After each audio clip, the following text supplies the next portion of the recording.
Morning, folks. How are you? Phil Davis, Ancestry Lands, ancestrylands.com. Driving on a dreary day. That's what I would say. I'm trying out a little bit different here, doing this dual recording here on my camera as I drive to work. And again, eyes are always focused on the road, not the camera. We're here to record while driving, not to drive while recording. So one of the things I want to talk about today, this morning, I'm going to open up with, and I hope everyone's doing well. I want to thank you to all my listeners, followers, subscribers, people that are in the community, people that are watching and have not joined yet. A lot of interactions I've been having lately is you get to a certain point when your network starts to expand on its own. And business scales up. If you're doing business long enough, you will experience some form of scale. What is scale? Business scale is when your business starts to, increase or rise to a different level than it once was when you first started it. And a lot of times businesses, successful businesses, even non-successful businesses, at times may experience a scaling effect. One thing you have to understand is I did a video the other day talking about the real ins and outs of businesses. And no, I don't have a cocaine habit, thank you. Just allergies. As the seasons are changing. But businesses will experience some level of growth if they're doing it long enough. It will start to pick up and take off just because of the natural way of you doing business. It will bring some customers, some client base, some growth, some exposure.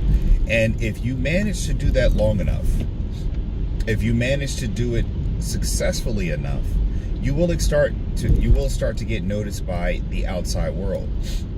People will come upon your content. People will come upon your business, because the whole point is that with business that people keep missing. Guess I'm about to run this yellow light. Oh, now red light. Jesus, the light was quick. And one of the reasons why is that if there are no pedestrians around, it's so slippery from it raining to try to stop at the speeds that I'm going. I could probably slide through the intersection.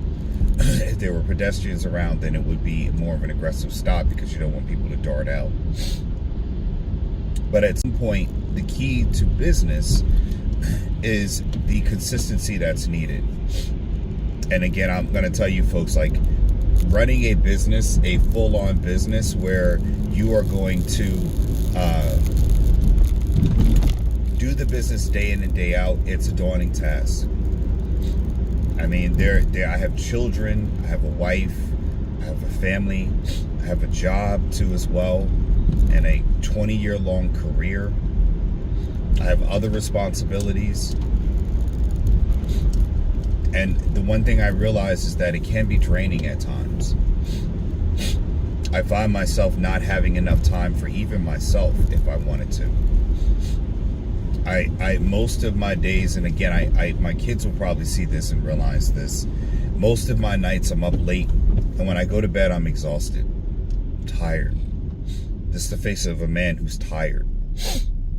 You take a vacation to rest, and you end up doing more things with your family that actually do not let you rest and relax. And then you're more tired, And that's okay for me. Maybe not for everyone else, but it's okay for me. And one of the reasons why that's okay is when you, and again, this is not excluding the responsibility of a woman, but I'm just going to speak to the point of fatherhood. I'm going to speak to the men out there, the toxic men or whatever kind of man that people want to give you a name for, trying to make you this soft person that is more sensitive, with more feelings, with more, inner feminine, whatever garbage that's there. Being a man is tough. And I'm talking about a man. I'm not talking about a male. There's a difference, because a man takes on responsibility. A male gives it to someone else.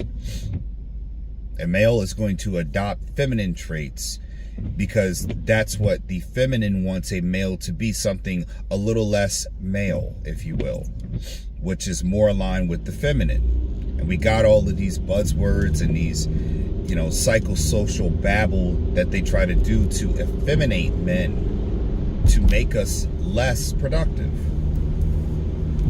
Correct? I mean, that's what it's all about.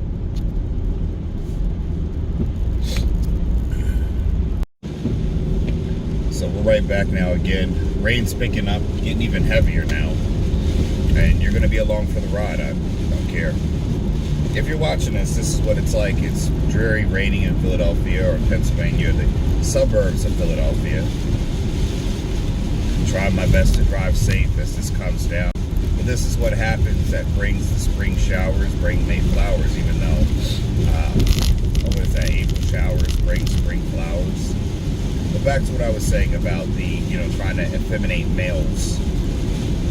Make them more effeminate, because to get them in line with being more effeminate, so that way you lose the power of what happens with males. People think that all the times about toxic masculinity is something that is not a necessity. Well, when the government decides that they're going to tax us more, get out of line, get out of hand, you need a strong... There's an area where the word toxic is being misused. Toxic is more of, this is the abuse, the distortion, the perversion of what a man is supposed to be, what a masculine man is supposed to be. And it ranges. It is not defined lines and drawn out borders. To even be toxic has some levels to it. To be in a toxic relationship. But now, with the way things are going, this whole naming culture, everything has to have a name to it. There's no range to it. You're going to find that most of the time people are just going to call it something because they don't understand things are layered. Life is layered. And it's actually kind of smart, too, if you think about it. If you had to rule people, the best way to do it is to make sure that the strongest ones out of them, the ones who would speak up, the ones who would pull up and fight or galvanize and give others courage, those people you want to eliminate first. You want to remove them from the equation, because once people see that and there's no support for the weaker minds, you simply can control them. You've seen it done in tons of movies, even in Star Wars. The Order 66, or Execution Order 66, was done to remove the powerful threat that was there, to eliminate any people who would galvanize or give people hope to rebel, to ask questions. It was crazy. I was in a meeting asking about AI, from some administrators, and just asking one poignant question got everybody riled up about AI. Now, again, you would think this is someone's child, right? As AI has no real owners. We're only adopters or users of AI, but people defend it as if it's some living being that has feelings or has wants and needs and things like that, that frankly many of us should care about or needs defending. And instead of realizing that I asked a question that could not be answered, I was given an answer that could not be questioned.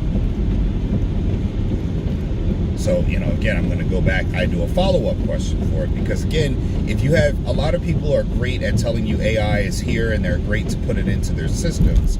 But when you, like as a nurse, I ask a question of, hey, well, is the AI able to tell me when it tells me a person has heart disease, or I should be keying in for this data that the patient has heart disease from? Okay, can it tell me where it's getting that data from? Can it explain where the thought process comes from? Where in the patient's notes could I pull this? I could see that it's pulling this data from. And they couldn't answer that. They couldn't answer at all. But I, as a nurse who has a degree, paid thousands of dollars, can have to answer questions based upon, patient assessment, patient diagnosis, patient prognosis, why we're drawing labs, what I'm doing with assessments. I've got to explain that to a patient as to why. what they're being treated with antibiotics for. That down to the point level of that. And again, AI has no degree. It's done no formative learning. It's on the job learning, given a pass to jump to front of the line. Jump in front of the line in front of humans who spent time building up knowledge. AI is learning from us, and yet it seems already we have become its servants. So I'm going to go off and go say that, again, people are having a problem with answering a question that can't be answered by making you seem like you can't question their answer. And it's ridiculous on its head. Nursing's all about critical thinking. I guess it's not about critical questioning. Even when you ask a doctor a question, a doctor tends to give you an explanation. They tend to give you some kind of rationale, even when they're talking to patients. You speak in plain terms. But again, the people that are put in these office positions that are not currently sometimes practicing clinicians, or people who are working on the floor interacting with the human being, because at the base point, AI at some point is going to have to interact with the human component.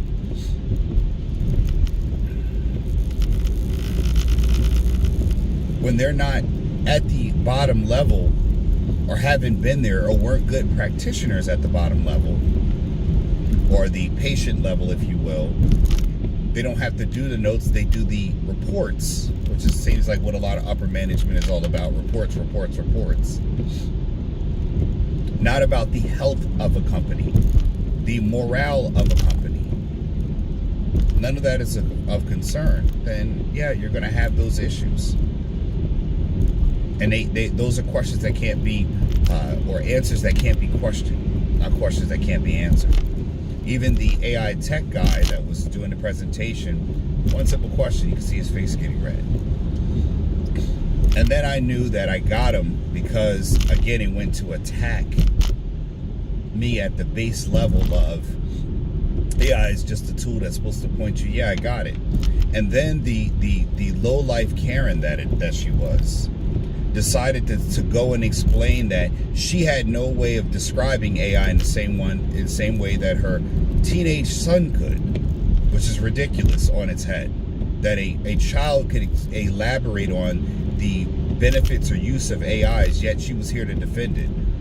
I just don't understand it, not at all. And yeah, okay, she was white, but she was acting in that Karen model of that high, audacity, waiting to shun down something, that tap down my point. As many of the other nurses in the group, they felt the same way. They came up and talked to me personally.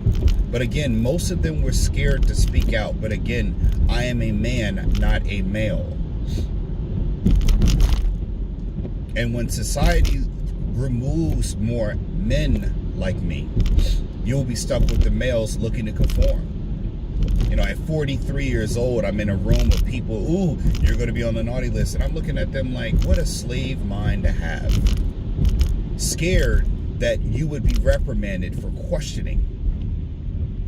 And our job as nurses are to question. That's what we're here to do. We're here to make sure that we advocate for patients.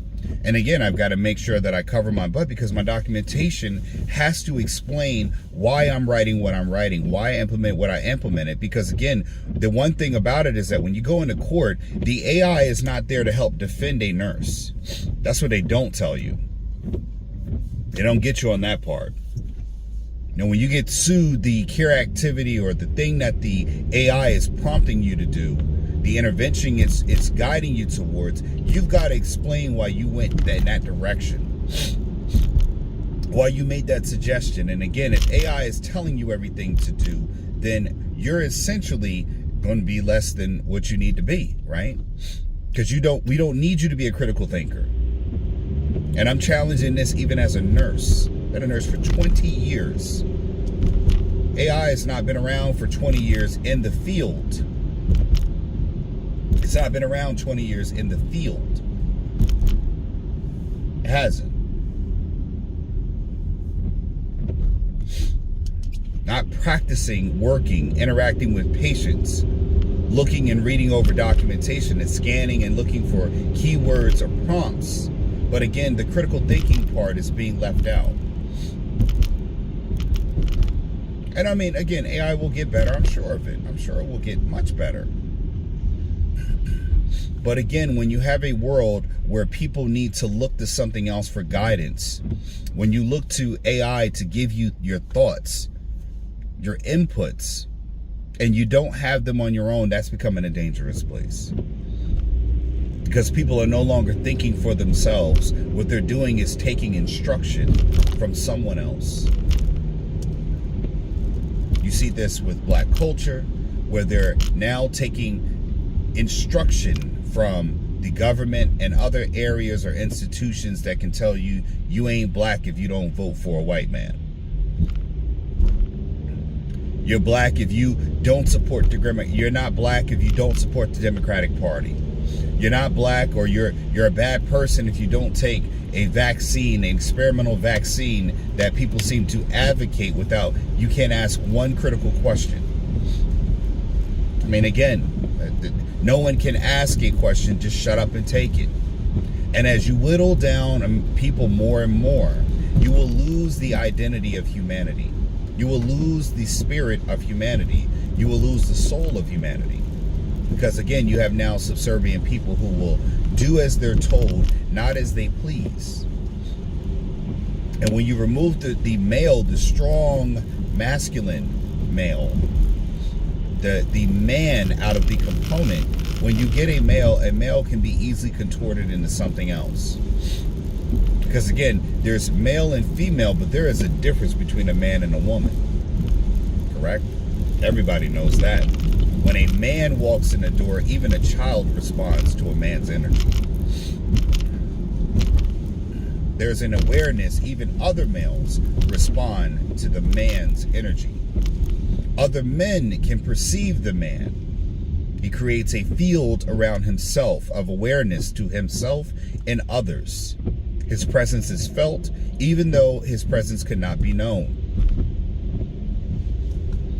And what you have a lot of times is people in here are scared of that because they want the power of a man. But in order to wield that power, the neck's got to be strong, because heavy is the crown that wears it. Or heavy is the head that wears the crown. And how does a man who has children raise his children to be something that the world is trying to transform them into, disfigure them into? One thing you have to do is you have to keep your kids close to you, man. As a man, you have to keep your kids close to you. You got to talk to your children. And sometimes it's not always giving alpha instructions. Sometimes it's just having a conversation that you can sit down and talk to them as on a level. I talk to my friends, my children, not as their friends, but as their father. As a man concerned about his children, their well-being, and I give them man instruction. My daughter even gets instruction from a man. I was talking with my daughter earlier. My daughter is coming of age up into the business, and at that age, I forget a little bit about how that age was, but girls in their friend groups, they tend to kind of have these smaller circles, and everybody's got their group of friends. You can see it separated. I imagine middle school will look a lot like a prison population, where people either go by their culture or subgroups, if you will, even though they're all classmates. People tend to go along with their ethnicities or their neighborhoods, or even smaller demographics. If you have a large enough population as related, they'll stick and coalesce in those groups. So, and very rarely can people penetrate into those other social boundaries, those social circles, unless you have a mind that is meant to network, to expand upon that. And I took the opportunity while my wife was feeding my son, the baby, Might have seen him in the videos at the Camden Aquarium running around recklessly. And my other son, my middle son, Philip, was eating dinner. I just went into the room to go talk to her, just to sit down, you know, lay on top of her bed and just hang next to her and just ask her questions about how's school going. Not how's school going from the educational side. Who are her friends? Who does she hang with? What teachers does she like and why? Who's her favorite teachers? What does she like about them? What presentations do those teachers have that are attractive to her in the form of generating positive thoughts or interactions with those teachers in a non-sexual way, because I don't want people sexualizing any part of this content. And when you sit down and actually have that one-on-one conversation, you're building a different relationship with your child. I get to ask her questions like, which one of her friends does she like as much? Because she's got friends in our area where we live at. When she goes to school, those dynamics change. You know, the boys that are friends with her tend to go into their boy groups, and then some girls, they'll hang out. Who's in your class? Why do you like those friends? Why do you like hanging out with this person? What happened to this person that you were friends with in 4th grade? Because again, those key indicators tell you where your child is headed socially. And one of the things my daughter was apprehensive being biracial was, you know, there are Caucasian or white girls, you know, just pure Caucasian, just solely white people, if you will, or children, that they hang out in a larger group, supposedly popular by, I imagine, because they're white, you know, in a larger group, not because of their skin color, but because they are more dominant group. And even though my daughter plays softball with some of those kids, you know, it presents as an issue on, you can be overwhelmed with the crowd. You can be overwhelmed with making friends. Who you talk to? Who do you talk to in class? Have you made a new friend? Have you said hello to someone or said hi to someone or introduced yourself to someone that you have not introduced yourself to before? And why haven't you, if you haven't? These are really good questions to ask your children, because again, I do often get the reports about the classroom, but I don't get the reports on how the mindset is moving towards. And you can see the apprehension in my daughter, and I let her know, hey, you know, in business, a lot of times I got to get on the phone and talk with people. I've got to impress people or impress upon people certain things. You see videos of people randomly just being around, and to be able to pull a person to you to jump into a video to talk to them for a minute, that's the art of conversation. And it's not just because we as adults need to look at our kids and say, oh, they're different, but why? Why are they different? And have we contributed to it by not giving them conversation points, by not taking the time out of our busy days to spend talking and conversing with our children? You know, you treat them as a child long enough, you forget that they're now adults. You know, they're not these little beings that you just oversee and monitor. You've actually got to have conversations with them, because, again, at some point you can get shut out of their lives. And parents always think just because we're parents, we've got to weigh in. And again, that's acting like the administrators who just, the top-down, trickle-down effect. Oh, they know they could come to me again, but your sweat equity is not built at spending time with them, talking with them. You know, have you found out your children's personality, not because you just know them, not because you know your child, but because you've spent time developing a relationship and understanding their personality? And I've got parents all the time walking around, oh, I know my child, I know what he does. Yeah, you know the parts about him that you raised him to be, that you put in him, but what about everything else? Because that's not all. You can't diminish your child down to what you raised them to be without understanding that your child has developed personality traits by the way of their environment, by their social groups. And if you have no idea who those people are or those children are, how are you going to be able to tell where your child is forming their mindset behind, their views? And if I'm not too careful, my daughter, who hangs around a lot of what's Indian, but when I say Indian, I'm not talking about American Indian. I'm talking about, like in India. Their perceptions can rub off onto a child. And she can look at Caucasians or white, which her mother's Caucasian. She could look and adopt some of those the anti-qualities about perceptions of Caucasian people based upon what that group thinks, what her friends think. If the Indian kids do not penetrate into that Caucasian social group because they stay in their dominant culture, my daughter could be led astray because her friends are Indian to adopt the policy that thinking that she's got the numbers behind her, because the Indian kids are a large group too as well. But for my daughter being biracial, even if she was white, and again, people say, I had this before. A long time ago when I dated someone, they were concerned about biracial kids as if anybody is really truly one race.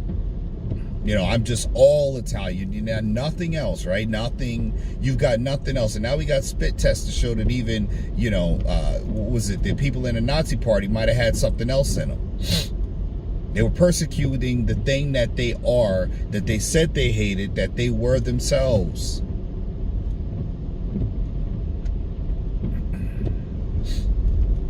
Looking at themselves to be superior, but what they said was inferior was part of their being. It's ridiculous, because you don't know who you are. You do not know where your people come from.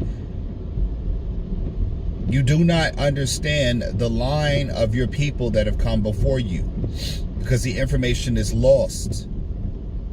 Because who you are, where you came from, is not being passed down within the family.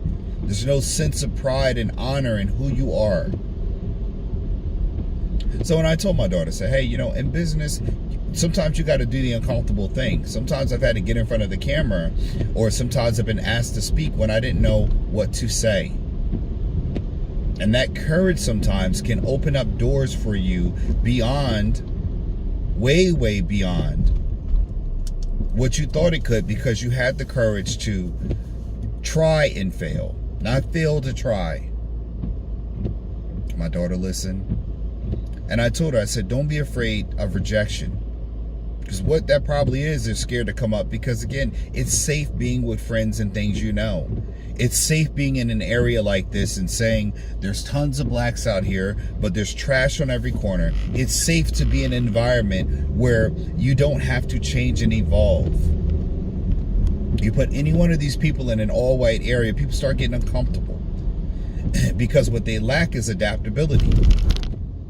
Now, you don't have to lose being black, being in a white area. Believe me, they know you're black. That's the one thing black people probably don't understand, is that when you're black in a white area, whites still know you're black. They don't lose that part. Only in black culture do we call a white person, they black. That's the only culture that does that. It's the acceptance.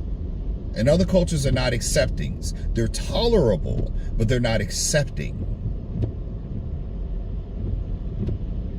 And you can be acutely aware of that when you're in an area like this, not talking about it when you've never lived it. But again, I'm not driving through something better that I could say is, well, this is the better option. Because we don't want to rise up because being black means to be broke. Being black means to be ignorant. No, that's not true. But again, you'll have people telling me I'm not black because I don't speak hood enough. As if that was always the standard. Or the standard's been always increasing to the point where being hood gave you some kind of science degree, or you discovered the atom. I mean, most of the black inventors that we talk about, people who've done something in society, are not hood-speaking, Ray-Rays and Pookies. You look at these streets here, man. Look at the dilapidation. And this will be more of America coming to you in small towns, not because it's a black area, because again, you don't have men in the area or men in society. You whittle those numbers down to where they're sprinkled amongst the masses, and you'll get a lot of effeminate males. Because you don't have people who want to wake up, go to work, do the hard thing, be tired, and still talk to their children.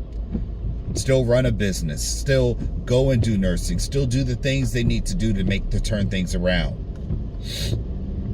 I'm not talking about people who work to maintain. I'm talking about weak people who work, or men who work to thrive, to go from adversity to success. That's what having a business is. It's periods of adversity versus periods of success.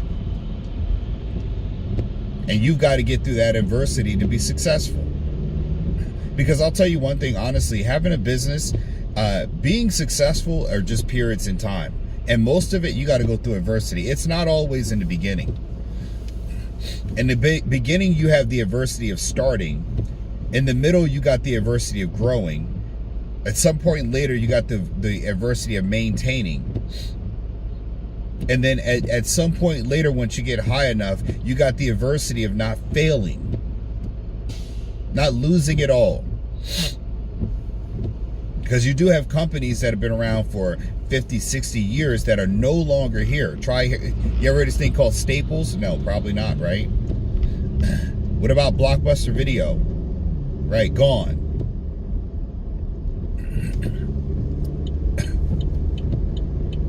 West Coast Video was a thing back in the day for me. Gone. Caldors, gone.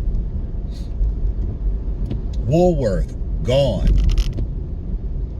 Throwing some classic names out there. And whatever you think, these are old names. You too, young people, the stores that you know and love, the shops that you know and love, they'll be gone too one day. Because they didn't have staying power. Because everybody has to go through these phases of adversity. Everybody's got to pass the smell test. You got to pass these tests in order to have staying power.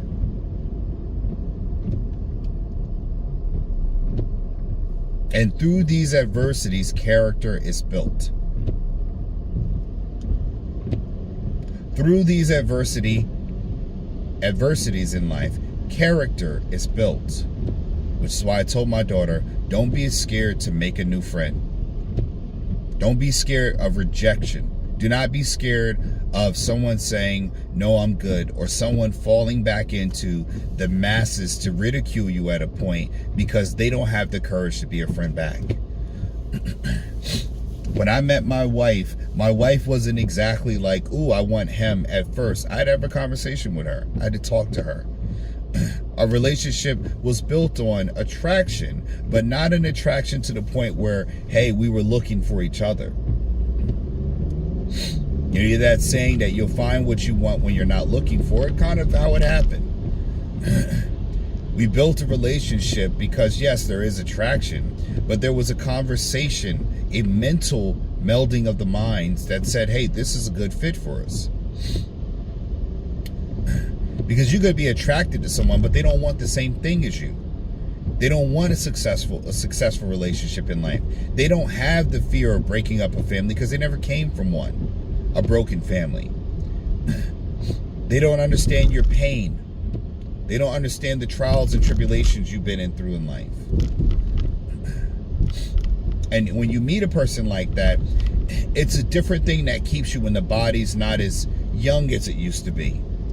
When, you know, again, I'm not as thin as I used to be. I don't play sports anymore like that. I don't have the time.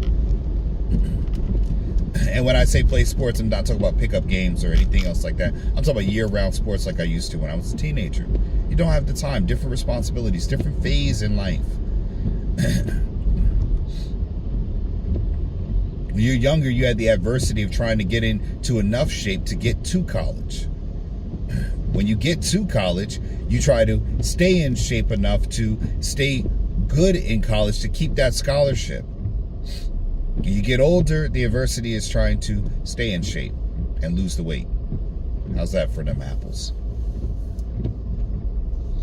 But again, without going too much all over the place, you can see how the adversity changes as you get older.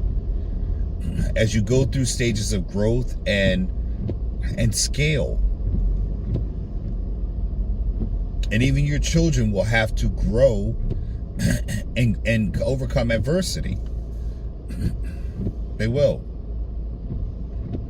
They're going to have to look outside of their neighborhoods, outside of these areas, and try to connect with foreign lands, foreign environments, in order to grow, to expand themselves, to molt, if you will, into a new shell, into a new skin, so they can become larger than the infant or who they were. And that comes painstakingly through getting rejected. You know how many times I've hit a no before I hit a yes on a property? How many times a person hung up on me or told me to shove it where the sun don't shine and wouldn't sell me a property? If I let that stop me, then I would have never bought a piece of property, a piece of land to sell. That would have never happened for the people who are now landowners. That property would have been locked up, held by another person that didn't want to sell, or the price wasn't right. Because having the money doesn't mean you should just pay the price that is on the sticker. Sometimes you can negotiate a price down. But again, I had to call places to find out, hey, this was wrong with the property. You owe too many taxes on the property. And I'm giving that example to my children because they would never be born if I just stopped at, I was too afraid to be rejected that I never asked their mother, hey, can we go out one night? Because she wasn't going to ask me. That's for sure.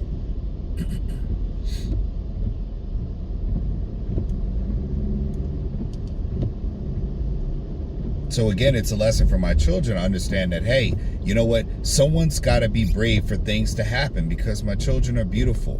But they would not have happened if I did not have the courage to go past rejection. And for the people who have women that have said yes to them, a no could be the difference from the family you have now, the life you have now, to the life that you do, to the life that you don't have. You don't have your children in front of you. If they said no.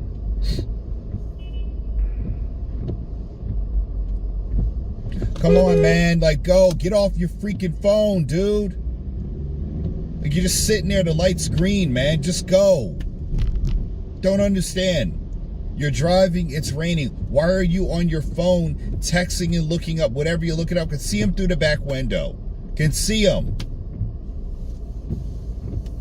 The light's green. These lights have like 30 seconds to go, and the person's sitting there and they're stuck here.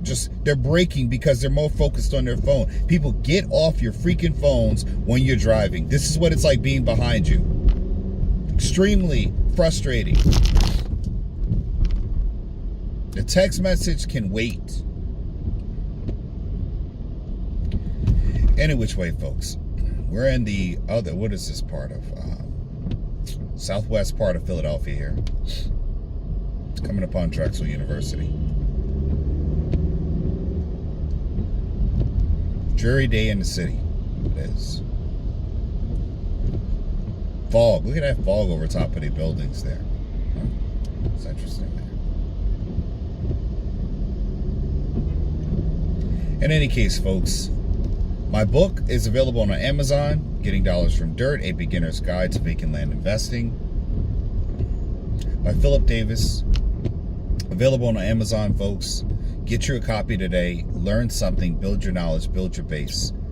So you too can scale in your life. You can have a conversation. You can learn something outside of yourself, outside of your central universe. Expand beyond that. Break your own boundaries by getting information and having a conversation.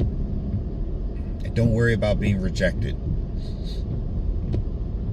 because you don't know where opportunity will come from. A conversation can lead to a great opportunity if you just open your mouth and you're not afraid to have that conversation. I'm your host, Philip Davis. I hope you've been enlightened and educated, and least of all, entertained, folks. Have a wonderful day. Like, share, and subscribe. And don't forget to get my book. Videos coming up shortly, all right? Take care, folks. Are you confused with today's real estate market? With high interest rates and overpriced housing, it can be hard to find something to own at the right price. Available on Amazon, Getting Dollars from Dirt by author Philip H. Davis is a game-changing book that invites you to embark on a thrilling exploration of this often overlooked asset class. This book is your roadmap to unlocking the secrets of vacant land investment. Inside these pages, you will uncover the transformative power of vacant land as a wealth-building tool. Discover how to spot promising properties, assess their true value, and capitalize on market trends. From understanding zoning and permits to leveraging financing strategies, you'll gain the knowledge and confidence to make savvy investment decisions. With each page you turn, you'll gain a deeper understanding of the profound impact your investments can have on the world around you. Getting dollars from dirt is not just a guidebook, it's a call to action. Whether you're a seasoned investor or a curious novice, this book will empower you to tap into the immense potential of vacant land and embark on a journey toward financial freedom and a brighter future. Are you confused with today's real estate market? With high interest rates and overpriced housing, it can be hard to find something to own at the right price. Available on Amazon, Getting Dollars from Dirt by author Philip H. Davis is a game-changing book that invites you to embark on a thrilling exploration of this often overlooked asset class. This book is your roadmap to unlocking the secrets of vacant land investment. Inside these pages, you will uncover the transformative power of vacant land as a wealth-building tool. Discover how to spot promising properties, assess their true value, and capitalize on market trends. From understanding zoning and permits to leveraging financing strategies, you'll gain the knowledge and confidence to make savvy investment decisions. With each page you turn, you'll gain a deeper understanding of the profound impact your investments can have on the world around you. Getting dollars from dirt is not just a guidebook, it's a call to action. Whether you're a seasoned investor or a curious novice, this book will empower you to tap into the immense potential of vacant land and embark on a journey toward financial freedom and a brighter future.